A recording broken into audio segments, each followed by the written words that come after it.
Hey, everybody, it's Tell True Sports Related. I'm your host, Ron Fitz, and I want to break down college football. This is a big college football week. Not really there's some decent matchups in the NFL, but I wanted to focus on college football. And Colorado, once again, Deon's boys going to Oregon. Can they do it again? This is going to be their toughest test, period, because this is going to be a track meet. Bo Nix is a super experienced quarterback. They have two really good running backs. They have a nice pass rush. This is a really good team, but they haven't played nobody. Texas Tech gave them all the trouble. They gave them a lot of trouble. I watched that game, but both teams want to track me. So this is not we're going to punch you in the face, which is good for Colorado. This is Colorado's pace. They're a fast-breaking team. They're playing another fast-breaking team. So this is the kind of like TCU is a fast-breaking team, and Colorado was in their element. You saw they went back and forth and back. And Shedeur Sanders likes that because if he gets the ball at the end of the game, you're done. So there's some problems here that Colorado's going to run into.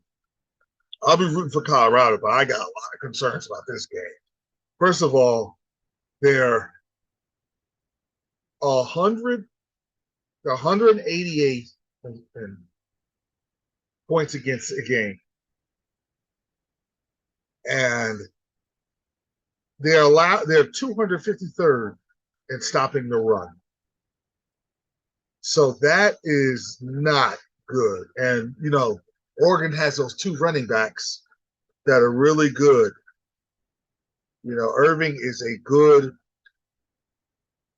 Bucky Irving's a good player. And Oregon has always been kind of underrated. They always think you're pass. They like to run to set the pass out. And they like to spread you out. And they got Bo Nix as a perfect quarterback because of his experience. But Shedeur Sanders, let me tell you something. If this game is close, I think Oregon's got to jump out to a lead. And they're home and run on Colorado, keep them on the field. Colorado had trouble trying to get off the field third down. And they're going to be really, without their best cornerback, they're going to be really, really behind the eight ball. And that's what Oregon needs to do. They need to run the ball. They need to get their passing going. They need to get Troy Franklin the ball. And they have to do what they have to do. Now, for Colorado, I think Dylan Edwards, they need to run it. The offensive line, defensive line is kind of weak, and this is what could hurt them. But Deon and his staff have done such a good job of masking that. I'm hoping it happens again, but it's going to be hard in Oregon. And you can't get behind. If they're hanging around, Oregon scores, and Shedeur Sanders is hot, which in Oregon, neither team turned the ball over. But the one thing Oregon's going to have trouble with is Jimmy, even though, your best receiver's not there. I get it. Travis Hunter's not there. But you got Jimmy Horn, Xavier Weaver. They're playmakers. And then the hero of last week was Mike Harrison, the tight end. But if Dylan Edwards could run and they could take some, I know they like the fast break offense, but use some clock to stabilize the game, they have a chance. Oregon, they haven't played nobody, but they do have a pretty good pass rush. That concerns me because the offensive line of Colorado is and their defensive line is I think what Deon and his staff's going to have to do, they're going to have to dial up some blitzes.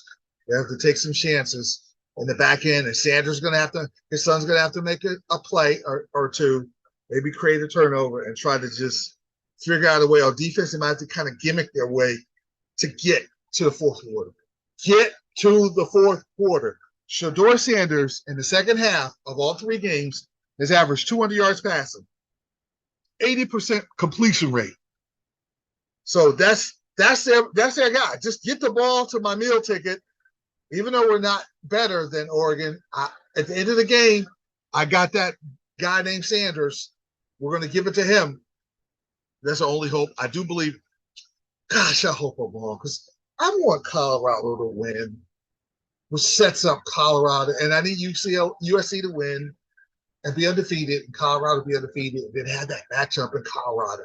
That's what I'm hoping for.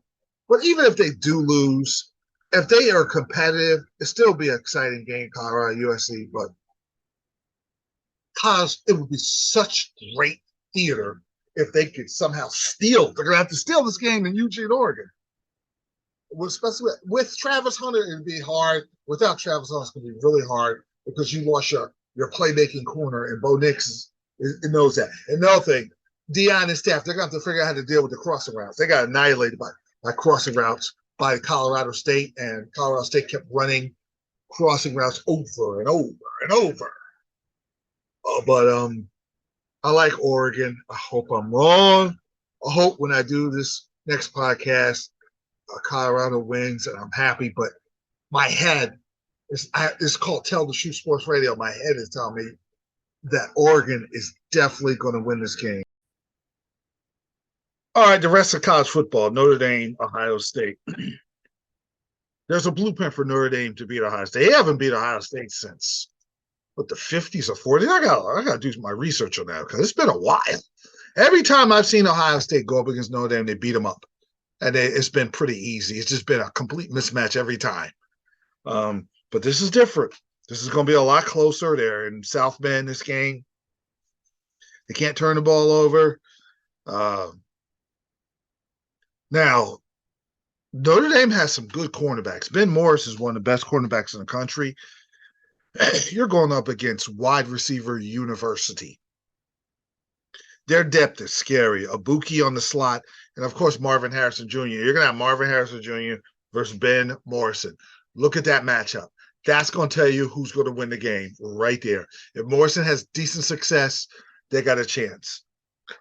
And Ohio State, they've just overwhelmed Notre Dame, and Notre Dame has caught up physically. So I think it's going to be a close game, and both quarterbacks are going to have to play well. Sam Hartman is a grizzled veteran, though. Oh my, he gives Notre Dame a chance to have a really special year, but he's going to have to do now. Ohio State safeties aren't as strong, so that's going to be something to watch because Jaden Thomas and Tyree is really good, but Holden Stace at tight end is really good. That is that X factor because he's a kind of a hybrid, kind of Shannon Sharp kind of tight end type guy. And that would bode well against a team that don't have the best safeties in the world. Really, really looking forward to that. And Kyle McCord, the rookie quarterback, can he do well in South Bend with the pressure that Notre Dame's going to try to put on him?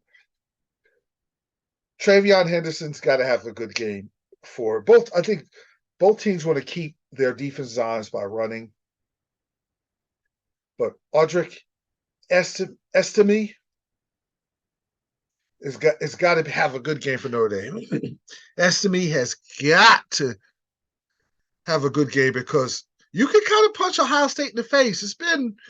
That's been Ryan Day's problem. They've gotten beat up a little when they've lost. Michigan ran all over them the last 2 times they played them. And the blueprint's out there. Can Notre Dame do that? I'm going to pick Ohio State because until Notre Dame beats Ohio State, I'm not picking Notre Dame. But this is his best opportunity for Notre Dame with Sam Hartman to pull off the upset. Now, Cam Rising's coming back for Utah.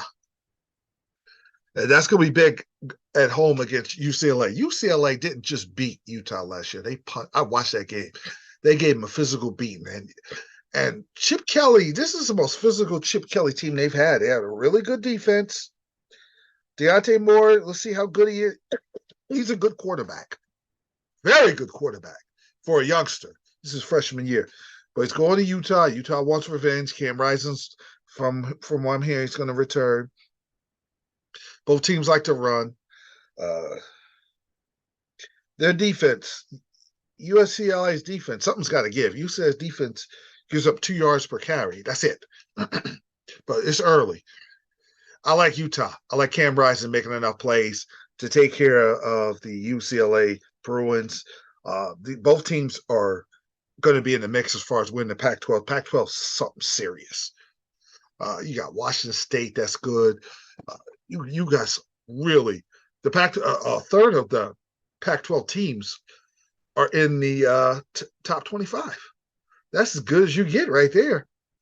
You got Washington in it, and then you have Oregon State and Washington State. A lot of good games. But the last game I want to talk about is Alabama and Mississippi. Everything in me tells me that Ole Miss is going to come into Tuscaloosa and beat. Finally, Lane Kiffin's going to come in here and beat up a kind of a weaker version of the Crimson Tide. But we're going to see how weak they are. Maybe they're not. Maybe they are. Can Isaiah Bond be that great next receiver for Alabama? Can Rondell Williams do what he has to do and they run the ball? The stats are staggering how bad it looks. Points per game, Ole Miss 4th, Alabama 83rd. Yards per game, Ole Miss 11th, Alabama 136th.